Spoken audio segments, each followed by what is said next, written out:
What's up, all you crazy cool cats out there? This is your host, August Main, and welcome to this autumnal edition of Archetypal Radio.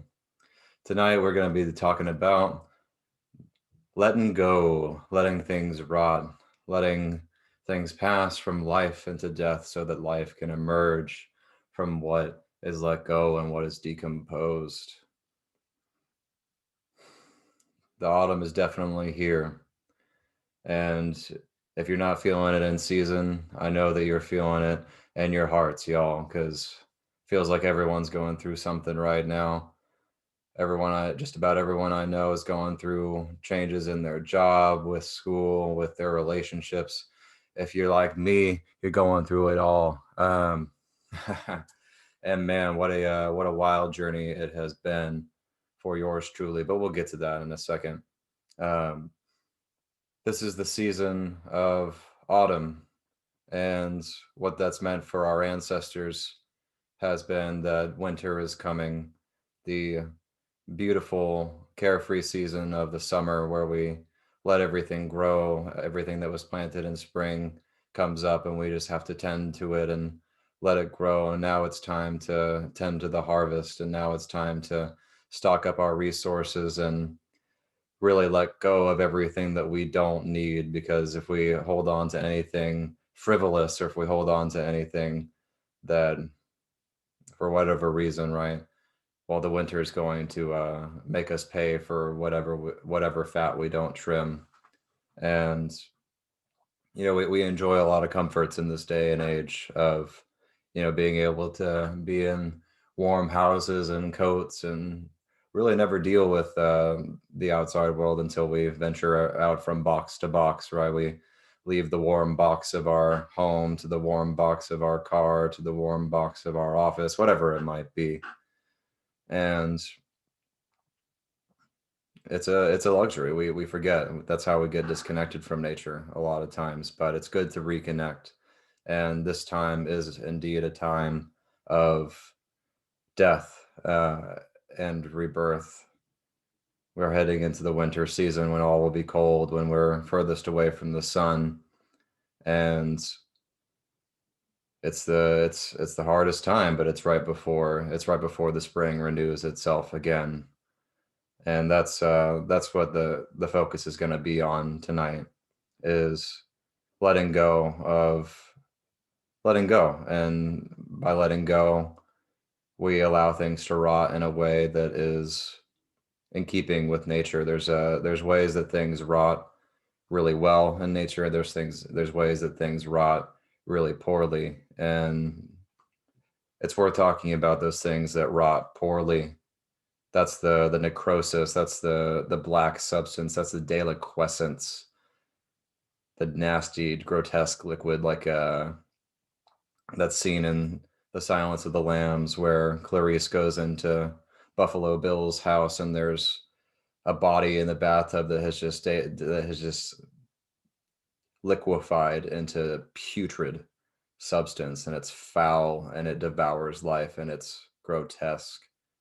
And then there's the way that it rots well. And I went on a long walk this past Saturday after after going through some major changes myself. I cut ties with my practicum site for my clinical psychology program, and knew that I would be heading back to Austin, and was going on this long walk to reflect about, is this the right decision? Am I in keeping with my intuition?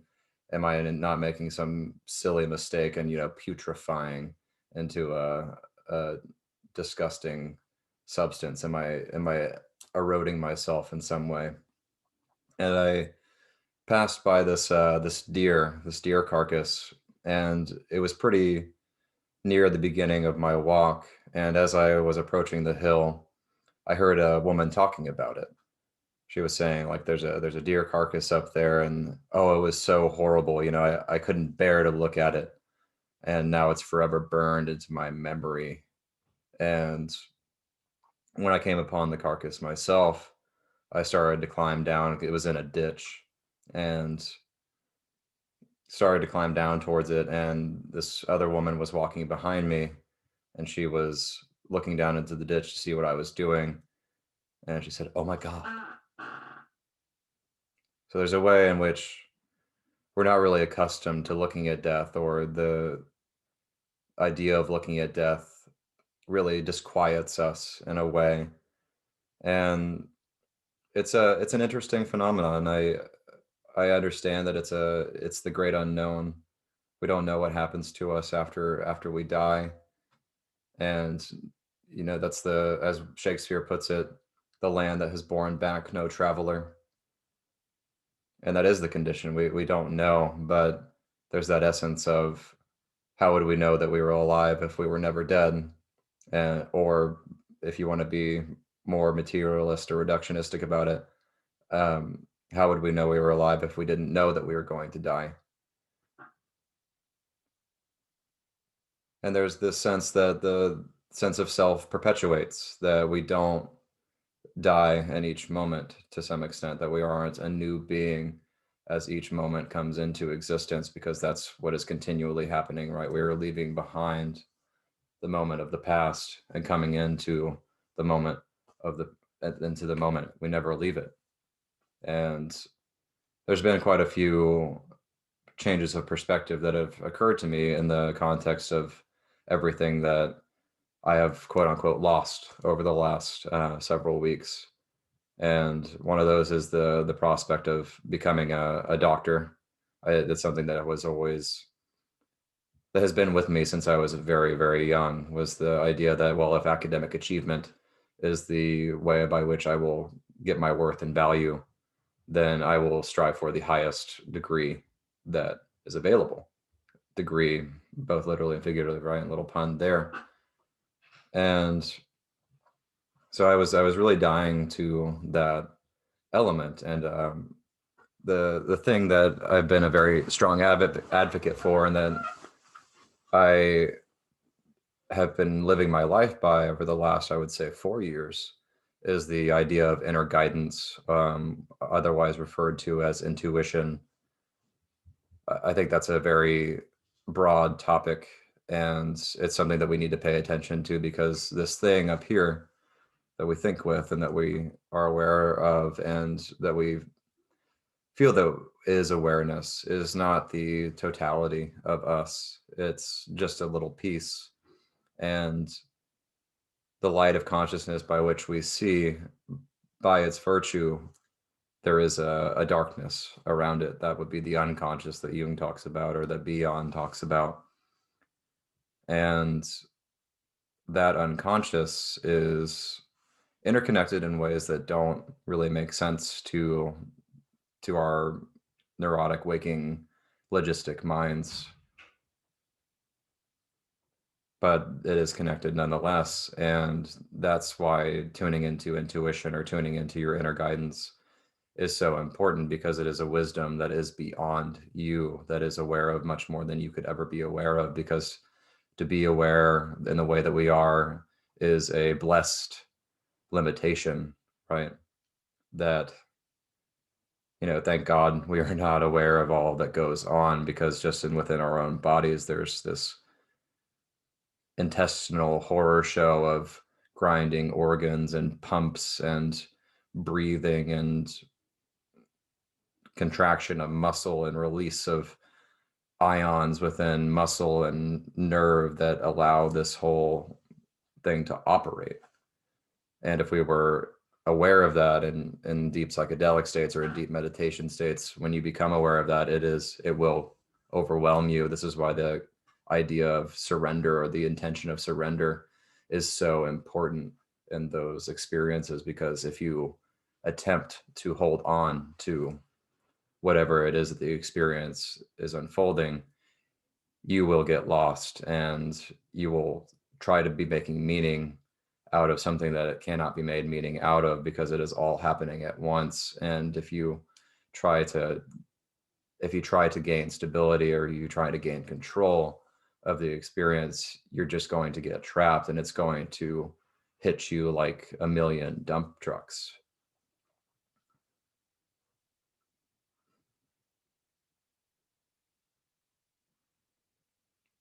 And so over the past week, I've let go of this. I would say it's been going on for a couple of months now. I went to do some dream work at the Animus Valley Institute earlier this month, and that was a big question that I was asking was, do I need to complete this degree? Do I jettison it? What do I do? And when you start to ask these things and not project an answer or feign that you know one, very interesting things can happen. And this generally creates synchronicity. And a lot of people argue that, well, you're gearing your consciousness towards an answer. And so you're filtering out certain things and picking out certain things that you normally wouldn't. And that's true. But the obverse of that, or the other way to look at that, is yes, you are tuning your consciousness in that way. And that's non-trivial, right? So I set this intention, or I ask this question. And as I'm driving out to Colorado from the Bay Area, I queue up a podcast from Alan Watts, and it's called Being in the Way. It's been around since about, I want to say August, July of this year, somewhere in there. This was the 6th episode. It's curated by Mark Watts, Alan Watts' son. And this episode was on being God, where Alan Watts essentially talks about the experience that we are all the creators of this experience that we're having, and that every single one of us has the divine energy or the divine spirit, or is at essence God, limited by this corporeal existence. This is the reducing valve idea from Huxley. And the crucial component of that talk with Mr. Alan Watts, even though he is a doctor, he was a theologian. Mr. Alan Watts talks about the institution of psychotherapy, which I have, of course, been miring myself in since August 2019, and have practiced since August of 2020. And what he discusses there is the origins of psychoanalysis and Freud, the father, right? Freud bestows himself with this authority, and he references the sacrament of the couch, right? The mystic application of dream analysis. These are all components of religion. He compares psychotherapy as becoming a religion of the West. And Freud bestows authority on the people that are loyal to him, and the people that are not loyal to him, the heresiarchs like Jung and like Ferenczi and Wilhelm Reich and these fellows, they go on to form their own sort of religions in a way. But that really struck me, and he talks about the idea that it is absurd to think that we can create a series of examinations and tests and curricula to certify people to be psychotherapists. And this, of course, was very relevant to what I was experiencing at the time. And so I go in with that intention, and my dreams at that point really don't speak to that essence, but they do speak a lot to the disowned aspects of myself that were demanding my attention, and that because I do not pay attention to them, they erupt into my life in ways that I'm not aware of, and that cause me suffering, which is perhaps one of the reasons I think it's a very complex scenario, but that the relationship that I was in is at this point not a relationship, or is in a hiatus status, or whatever it might be. And of course, it's a co-creation between the two of us, but there has been this fundamental letting go, this grand death of everything that I thought I was, or at least shaking up the foundations the sources of psychic stability that I've had.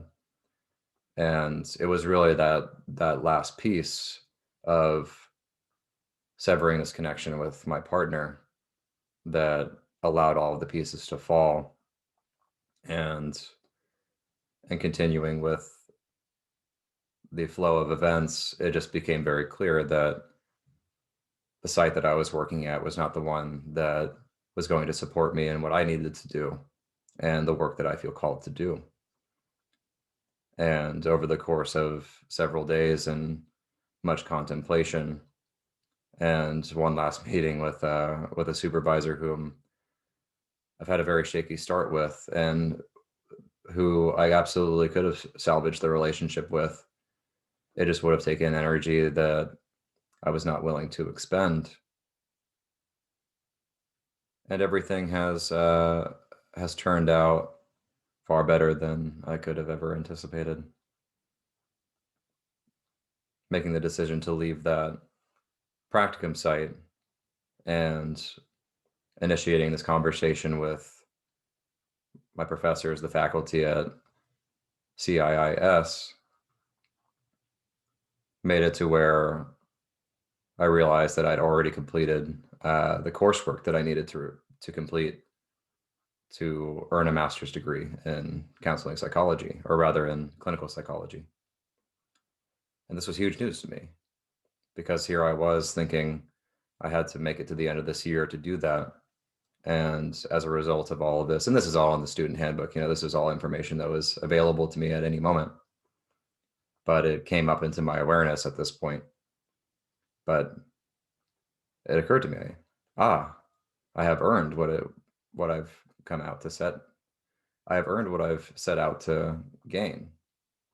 And now the world is open to me in a way that it was not previously. That was just kind of like, oh, well, I'm just going to step into this big, unknown. I'm going to die to the Michael that was to be, or that I had envisioned when I set out on this path. But now I get to be something different. I get to die to that earlier conception. I get to die to Dr. Ebbinghaus and become August Maine in a way. Not becoming him, but incorporating him and owning my authority beyond what a credential can offer, which was always the crucial issue for me. It was not going to go into that, but this is what it has taken. And allowing yourself to let go of control, let go of titles, let go of all of the confusions we make with regards to what reality is. We confuse the symbols for reality, or we confuse the signs for reality. We think that a credential, or at least in my case, I thought that a credential would bestow me some authority, and in some sense it has, right? But more crucially, I needed to give that authority to myself. And thank God that I humbled myself to the journey and to learning and to coming to this institution, because the training that I've received is some that I would never bargain to release. It will stay with me and inform my thinking and inform how I work with people for the rest of my life.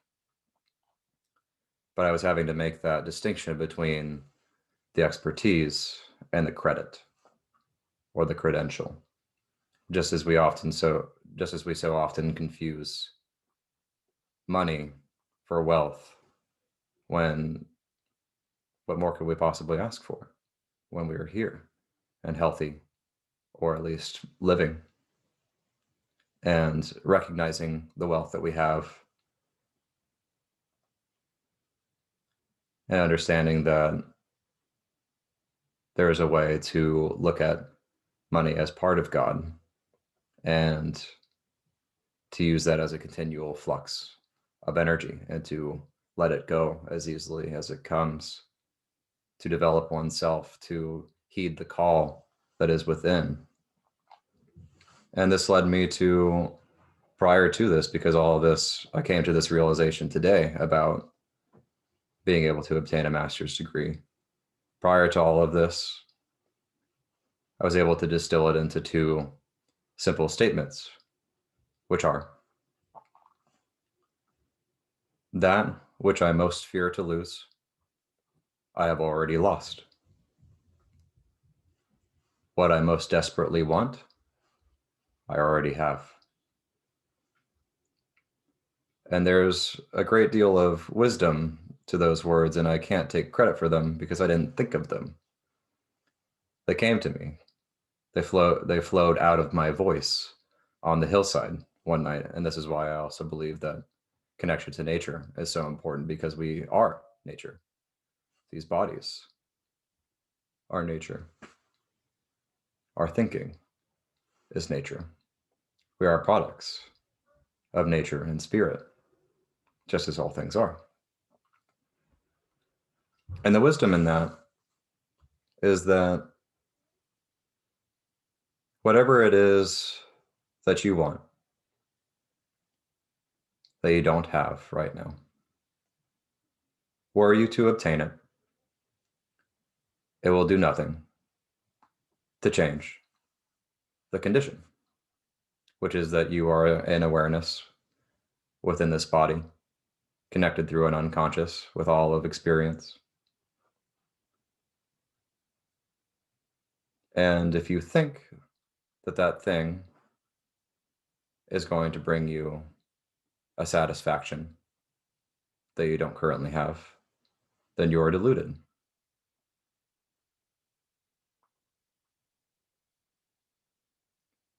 It won't work. When you have it, it'll get incorporated into that awareness that you are. And you'll find new things to be bothered about. If you have the beautiful house and the nice car,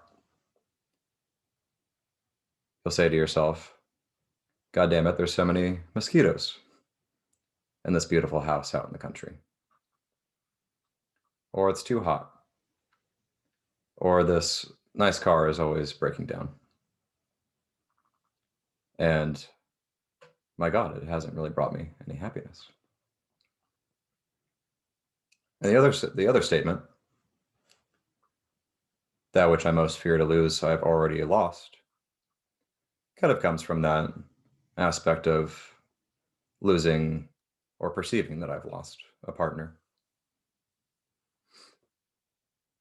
But it's much grander than that. And the fact that it's distilled from another statement, which I also believe to be true, which is the locus of this podcast tonight. You are already dead. You cannot get around it. It will happen. And when it happens, you have no idea. Maybe you can exert an influence over it by claiming your own life. I talk about that in episode 3, Depression and Narcissism, and why that's such a moral sin, to lay claim to your own death. This isn't, again, not to put anyone down that does that. I considered that option for a long time. But that is the condition. It is the road that has borne back no traveler. And of course, the mystic traditions will say that we've all gone back there, but we don't really remember it. And even those that have really expanded their consciousness, that are at that guru level, that can enter other people's dreams with the astral body, they don't know it either, because the veil drops and we forget. Like Zion in the Matrix that has been destroyed 5 times, right? It'll be the 6th time when the films are taking place. We don't know. We don't know how many times we've had this experience. And thank God we forget who we were, because then we get to be us, right? We get to be who we're going to become, uninfluenced by what has happened in the past. And to some extent, the karmic cycle, it makes sense because we are part of this unbroken stream of time, and things have happened. And perhaps us from other lives slew others of us from other lives and raped and hurt and were hurt. And perhaps to some extent we carry around that baggage. I don't buy it personally. I believe that once the body dies, that dies with you, that pain dies with you. But it doesn't change the fact that it perpetuates as a dynamic in the present moment.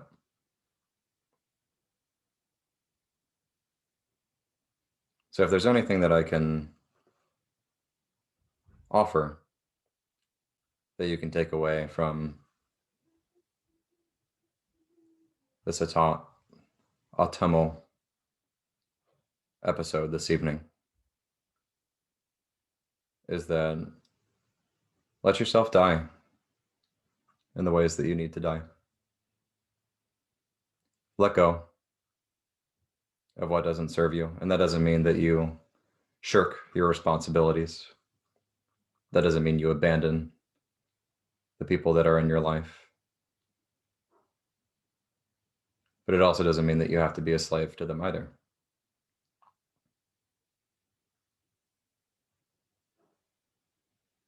Die so that you can be reborn.